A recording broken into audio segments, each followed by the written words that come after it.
최근 부동산 가격이 굉장히 급상승하면서 정부에서는 고강도 규제 정책들을 내놓고 있습니다. 특히 올해 5월 9일자로 양도소득세 중과 유예가 종료가 되면서 많은 분들이 이제 부동산 가격이 과연 어떻게 될 건지 궁금해하실 것 같은데요. 이 부동산 시장과 관련된 이 변화를 여러 가지 지표를 통해서 확인하실 수가 있는데, 이 경매에서의 낙찰가율 그리고 경쟁률을 통해서 부동산 시장의 선행지표로 어느 정도 활용하실 수가 있거든요. 일단은 올해 5월 9일자로 양도소득세 그 중과 유예가 종료가 되면 규제지역 내에서 다주택자가 양도할 때 일반 기본세율에다가 2주택자는 20%포인트, 그리고 3주택 이상자에게는 30%포인트 이상 적용이 됩니다. 따라서 최대 3주택자 이상의 경우에는 75%까지 적용이 됩니다. 그리고 지방소득세 10%까지 부과하게 되면요, 최고 실효세율 82.5%에 달하는 것으로서 사실상 양도 차액은 남는 것이 없다, 이렇게 보실 수가 있겠습니다. 내가 남는 것에 대해서 내는 거죠. 다만 이제 개인이 보유하고 있던 부동산은 공제받는 필요 항목들이 이제 몇 가지가 있는데, 뭐 대출 이자에 대한 부분은 공제를 못 받죠. 그래서 상당 기간 동안 이자 부담이 컸다고 하면 사실상은 오히려 마이너스가 날 수도 있는데, 그렇지 않은 경우 뭐 전세를 통해서 갭투자로 했었던 부동산을 처분한다 그러면 남는 차액이 거의 없을 거다, 이렇게 예상을 하는 거죠. 그래서 이제 처분하려고 금매들이 굉장히 많이 쏟아져 나오고 있는 것 같은데요. 현재 이런 것들이 과연 부동산 가격의 하락의 전조냐, 아니면 일시적인 조정 내지는 하락으로 봐야 되느냐, 그럼 다시 오를 거냐, 아마 이것에 대해서 좀 여러분들이 많이 고민을 하고 계실 텐데요. 자, 이렇게 양도소득세 중과 유예뿐만이 아니라 또 다주택자가 그러면 한번 버텨보자라고 생각하는 분들이 있잖아요. 남는 것도 없는데 왜 파냐, 이렇게 생각하는 사람들 때문에 정부에서는 다주택 보유자들에게 아마도 고강도의 보유세 정책을 내놓을 것으로 예상이 되는 가운데, 많은 분들의 이 주택 매수 심리가 아무래도 위축이 되겠죠. 그러면 당연히 경매시장에서의 낙찰가율도 하락하는 게 맞을 겁니다. 그런데 최근 들어서 경매시장의 낙찰가율 분위기는 심상치가 않습니다. 최근에 낙찰했었던 사례 몇 가지를 보면서 여러분들이 판단하는 데 도움이 되시기를 바라겠습니다. 자, 먼저 동부 2025 타경 50995 서울 강동구 강일동 강동 리버스트 4단지입니다. 전용 면적은 18평, 분양 면적으로는 24평형 정도가 되겠습니다. 감정 가격은 8억 3천이었고요. 신건이었습니다. 2월 23일 날 낙찰된 물건인데요. 경쟁률은 8명. 감정가 8억 3천이었는데 11억 5천만 원을 썼죠. 139% 낙찰가율. 네. 낙찰가율이 만만치가 않습니다. 네, 바로 이곳 강일동에 위치하고 있습니다. 바로 여기 강동대교 남단에 위치하고 있죠. 이쪽이 이제 강동구 고덕동 이쪽이 되겠고요.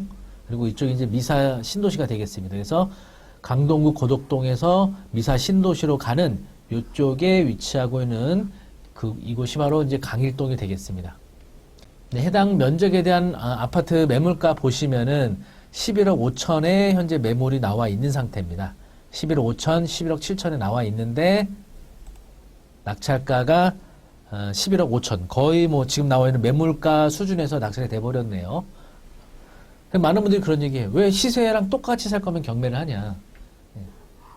뭐 낙찰받은 이분이 나름대로 뭐 여러 가지 사정이 있을 수 있겠죠. 그걸 정확하게 알 수는 없지만 이제 층에 따라 동의 위치에 따라 가격이 좀 다를 수도 있고요. 또는 이해관계자에 의해서 입찰을 하는 경우도 있고요. 뭐 채무자의 뭐 친인척이라든지 채권자라든지 또 임차인이라든지 이런 다양한 관계에서 입찰이 들어올 수가 있겠고요.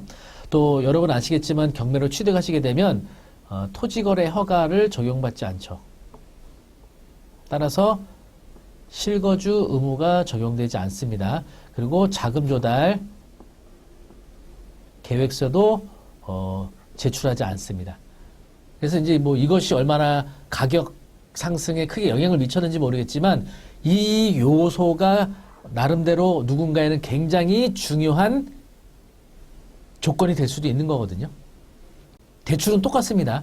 경매나 매매나 대출은 똑같아요. 그래서 만약에 이분이 그냥 단순 무주택이면은 LTV는 40%, 서민 실수요자에 해당하는 경우에는 60% 이렇게 적용이 됩니다. 이게 만약에 기존의 1주택 보유자가 처분 조건 없이 이걸 취득하게 되면 LTV는 완전히 제로죠. 현금으로 자금担保해야 되는 상황이 오는 거죠. 두 번째는 관악구 봉천동에 있는 관악 푸르지오입니다. 이거는 층수가 좀 높아요. 18층. 전용 면적은 25평이니까 32평형이고요. 감정가 9억 5,300만 원이었습니다. 입찰은 2월 24일이었고요. 경쟁률 보시면 22명이 들어왔고 낙찰가율은 127%입니다. 감정가 9억 5,300에서 거의 3억가량을 더 써낸 10억 1,600에 낙찰이 된 겁니다. 관악 푸르지오 아파트는 바로 이곳에 위치하고 있습니다. 전철역하고도 좀 거리가 있어요. 7호선 남성역하고 그리고 여기 숭실대 입구역 중간쯤 위치하고 있고요. 그리고 여기가 대단지긴 합니다. 2000세대인데 보시는 것처럼 언덕이 좀 상당히 심합니다. 이 단지가 언덕이 좀 심해서 도보로 이제 아파트 단지를 걸어 올라갈 때 상당한 이제 애로사항이 있는 그런 아파트 단지가 되겠습니다.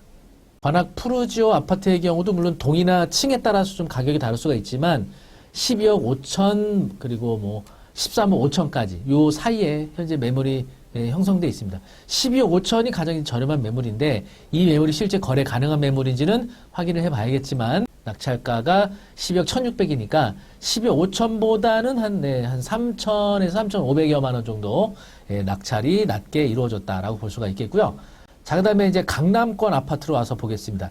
잠원동에 있는 한강 아파트인데 3층입니다. 그리고 31평형. 감정가 27억 1천만 원이었거든요. 자, 요 아파트는 2월 25일 날 중앙지원에서 입찰을 했었고요. 최종적으로 낙찰된 결과를 보시면 6명이 응찰을 했고 111%. 그러니까 감정가 27억에서 한 3억 정도를 더 써낸 30억 1천만 원가량의 낙찰이 이루어졌습니다. 그래서 지금 제가 소개해드리고 있는 아파트들이 거의 다 신건의 낙찰들이 이루어지고 있는 거죠. 잠원동 한강 아파트는 한남대교 남단에 위치하고 있습니다. 특히 여기 이제 상지 리치빌 카일룸이라고 이쪽에 이제 연예인들도 많이 거주하는 그런 이제 한 동짜리 아파트인데 바로 여기입니다. 여기 한강 아파트 450세대.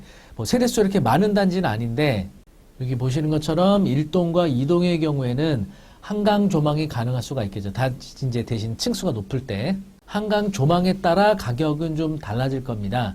그래서 9층은 지금 38억에도 나왔고요. 저층의 경우에는 34억 5천까지 매물이 나와 있네요. 그래서 30억 정도에 낙찰된 거니까 저층 기준에 쓸 때는 호가 기준에서 한 4억 정도 싸게 낙찰이 이루어진 겁니다. 그러니까 고가 부동산일수록 차익은 좀 많이 볼 수가 있겠죠. 어쨌든 이 아파트도 신건의 낙찰이 이루어졌고요. 그리고 분당 구미동에 있는 까치마을 38평형 역시 감정가 10억 4천만 원에 2월 17일 날 진행을 했었습니다. 6명이 들어와서 감정가 대비 113%의 낙찰이 된 겁니다. 그러니까 감정가에서 약 한 2억 정도를 더 쓴 거예요. 역시 신건에. 그리고 하남시 위례 포레자이 16층이고요. 전용이 30평이니까 공급 면적은 한 38평형 정도 될 것 같아요. 감정가 13억 5천만 원이었고 2월 27일 날 성남지원에서 입찰이 있었고요. 낙찰가는 2명이 들어가서 102%, 감정가에서 한 3,100만 원 정도 써낸 분이 낙찰을 받았습니다. 자, 이런 추세는 현재 노도강에서도 나타나고 있어요. 노원구 중계동 청구 아파트 4층입니다. 32평형 감정가 11억 5천이고 이 아파트는 한번 1회 유찰돼서 최저가 9억 2천만 원까지 내려왔던 아파트거든요. 그런데 2월 14일 날 9명이 들어가서 결국은 감정가보다 높이 써냅니다. 한번 유찰됐던 이 아파트, 그러니까 여기 유찰이 언제 됐었냐면은 이제 2024년도 4월 달에 유찰이 됐었던 거죠. 그러니까 지금 이제 거의 2년 만에 이제 다시 나온 건데 이게 12억 5천만 원으로 감정가보다 1억 정도 더 높게 써냈네요. 요거 한번 시세 볼까요? 중계동에는 청구라는 이제 이름을 가진 아파트가 많이 있는데요.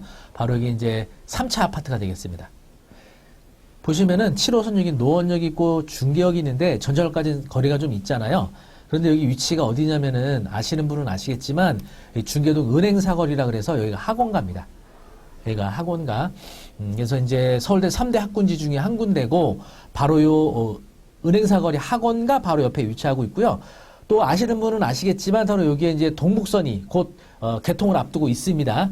그래서 왕십리까지 이어지는 동북선이 이제 개통을 앞두고 있어서 교통 입지도 상당히 개선되는 그런 지역이 되겠습니다. 해당 단지는요 780세대고 96년도에 입주한 아파트라서 지금 30년 차 된 아파트가 되겠고요. 단일 면적입니다. 84제곱미터. 그래서 현재 13억 3천, 13억 5천, 12억 7천 이렇게 층수에 따라서 약 13억을 전후해서 가격이 형성이 돼 있습니다. 그래서 12억 5천이니까 뭐 가격도 상당히 높은 금액에 낙찰이 이루어졌죠. 향후에 이제 동북선 개통까지 이루어지게 되면 가격 상승은 좀 더 일어날 것으로 보여집니다. 사실상 요 그 노원구에서는 가장 고가로 형성되는 지역이라고 보실 수 있겠습니다. 네, 오늘 이렇게 여러 건을 소개해드렸는데요. 최근 요게 어쨌든 낙찰됐던 사례들인데 어쨌든 정부에서 현재 이 세금 그리고 또 대출 이 고강도 규제가 있음에도 불구하고 이 경매 시장의 이 낙찰가율 열기는 꺾이지 않고 있다. 다만 통계를 위해서는 정확한 통계를 위해서는 한 두세 달 정도의 통계를 좀 더 봐야겠지만 경쟁률은 다소 낮아지고 낙찰가율은 아직까지 높은 상태. 이런 상태가 유지된 것 같아 보입니다. 그러니까 아무래도 이제 대출인 세금 부담 때문에 입찰자들이 좀 줄어드는 경향은 있지만 결국 낙찰받고자 하는 사람들은 입찰 가격을 높게 써내고 있다. 이렇게 판단해 볼 수가 있겠습니다. 어쨌든 여러분들이 이제 경매 시장의 이런 낙찰가율이나 통계 정보를 잘 유의해서 보시게 되면요. 부동산 시장의 분위기를 어느 정도 가늠하는데 도움이 되리라 생각합니다. 그래서 여러분들이 올해 하반기 뭐 이제 향후에 이제 5월 9일로 양도소득세 중과 유예도 종료될 거고 이제 지방선거도 있게 될 것이고요. 아마도 이제 7월, 8월 이후 그러니까 한 하반기 정도 돼서 또 상반기와 다른 어떤 부동산 시장의 다른 분위기가 또 나타나지 않을까 예상을 하고 있습니다. 그래서 정부에서는 굉장히 고강도로 규제를 하고 있지만 이 부동산 가격이 과연 그로 인해서 규제로 인한 효과로 하락이 될 건지 그럼에도 불구하고 지난 여러 가지 우리가 역사에서 보았듯이 그럼에도 불구하고 가격이 상승할 거냐 이런 부분들에 대해서 우리가 좀 더 이 경매시장 추이나 매매 가격의 어떤 이 지수를 통해서 공부하는 것이 필요하겠다 생각이 들겠습니다. 네, 저희 박초로의 경매 TV에서는요, 또 네이버 카페 박초로의 경매 아카데미라는 네이버 카페도 운영하고 있습니다. 그래서 이 카페에서는 다양한 부동산 경매와 공매와 관련된 정보들도 제공하고 있고요. 또 교육과 관련된 다양한 정보들도 제공하고 있으니까 카페에 오셔서 다양한 정보들 확인하시면 좋겠습니다. 링크는 아래에 올려드리도록 하겠습니다. 네, 오늘 내용 어떻게 여러분들이 부동산 투자하시는데 조금 더 도움이 되셨는지 모르겠습니다. 도움이 되셨다면 구독, 좋아요 부탁드리고요. 올해 목표가 여러분 저희가 구독자 10만이 목표인데 지금 이제 8만 명에서 약간 정체 시기인 것 같은데 여러분들 그냥 지나가지 마시고 구독을 통해서 힘을 실어주시면 더 좋은 정보, 또 유익한 정보 앞으로 계속 전달드릴 수 있을 것 같습니다. 네, 많은 분들의 성원 부탁드리면서요.